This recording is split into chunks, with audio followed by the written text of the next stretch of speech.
Saudari-saudara yang terkasih di dalam Tuhan Yesus, marilah kita berdoa, doa yang diajarkan oleh Tuhan Yesus sendiri. Dalam nama Bapa dan Putra dan Roh Kudus. Amin. Bapa kami yang ada di sorga, dimuliakanlah namamu, datanglah kerajaanmu, dan jadilah kehendakmu di atas bumi seperti di dalam surga. Berilah kami rezeki pada hari ini, dan ampunilah kesalahan kami, seperti kami pun mengampuni yang bersalah kepada kami. Dan janganlah masukkan kami ke dalam pencobaan, tetapi bebaskanlah kami dari yang jahat.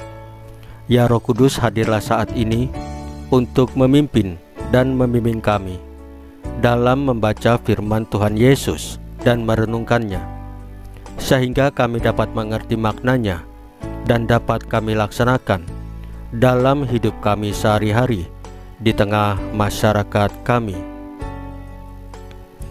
Pembacaan Injil Matius bab 21 ayat 33 sampai dengan ayat 43 dan ayat 45 sampai dengan ayat 46.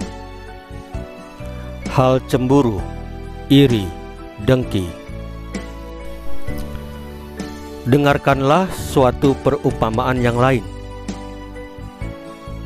Adalah seorang tuan tanah membuka kebun anggur dan menanam pagar sekelilingnya. Ia menggali lubang tempat memeras anggur dan mendirikan menara jaga di dalam kebun itu. Kemudian ia menyewakan kebun itu kepada penggarap-penggarap, lalu berangkat ke negeri lain. Ketika hampir tiba musim petik, ia menyuruh hamba-hambanya kepada penggarap-penggarap itu untuk menerima hasil yang menjadi bagiannya. Tetapi penggarap-penggarap itu menangkap hamba-hambanya itu. Mereka memukul yang seorang, membunuh yang lain, dan melempari yang lain pula dengan batu. Kemudian tuan itu menyuruh pula hamba-hamba yang lain, lebih banyak daripada yang semula. Tetapi mereka pun diperlakukan sama seperti kawan-kawan mereka. Akhirnya ia menyuruh anaknya kepada mereka, katanya, "Anakku, akan mereka segani." Tetapi ketika penggarap-penggarap itu melihat anaknya itu, mereka berkata seorang kepada yang lain, "Ia adalah ahli waris, mari kita bunuh dia, supaya warisannya menjadi milik kita." Mereka menangkapnya dan melemparkannya keluar kebun anggur itu, lalu membunuhnya. Maka apabila tuan kebun anggur itu datang, apakah yang akan dilakukannya dengan penggarap-penggarap itu?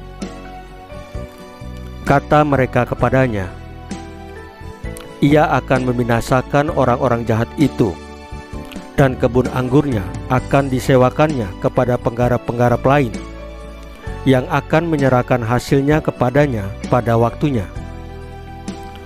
Kata Yesus kepada mereka, "Belum pernahkah kamu baca dalam kitab suci, batu yang dibuang oleh tukang-tukang bangunan telah menjadi batu penjuru? Hal itu terjadi dari pihak Tuhan, suatu perbuatan ajaib di mata kita. Sebab itu, aku berkata kepadamu, bahwa kerajaan Allah akan diambil daripadamu, dan akan diberikan kepada suatu bangsa yang akan menghasilkan buah kerajaan itu."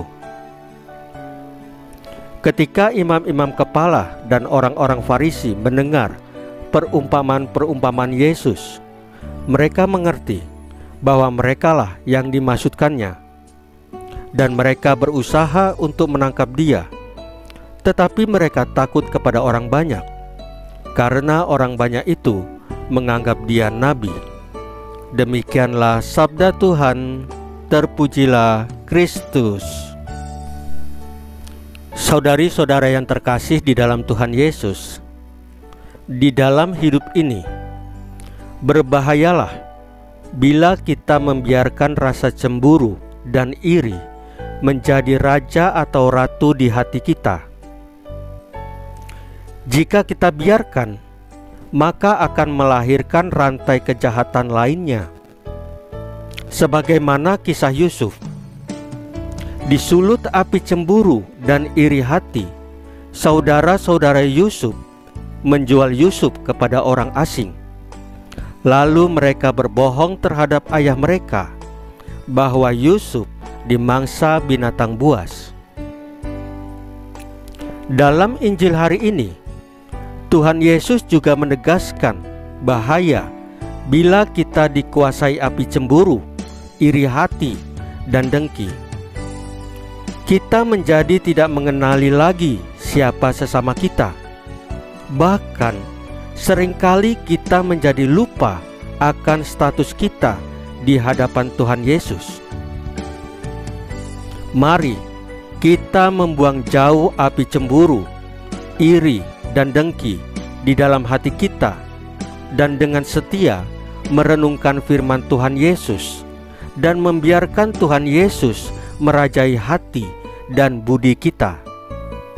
Saudari-saudara yang terkasih di dalam Tuhan Yesus, marilah kita berdoa.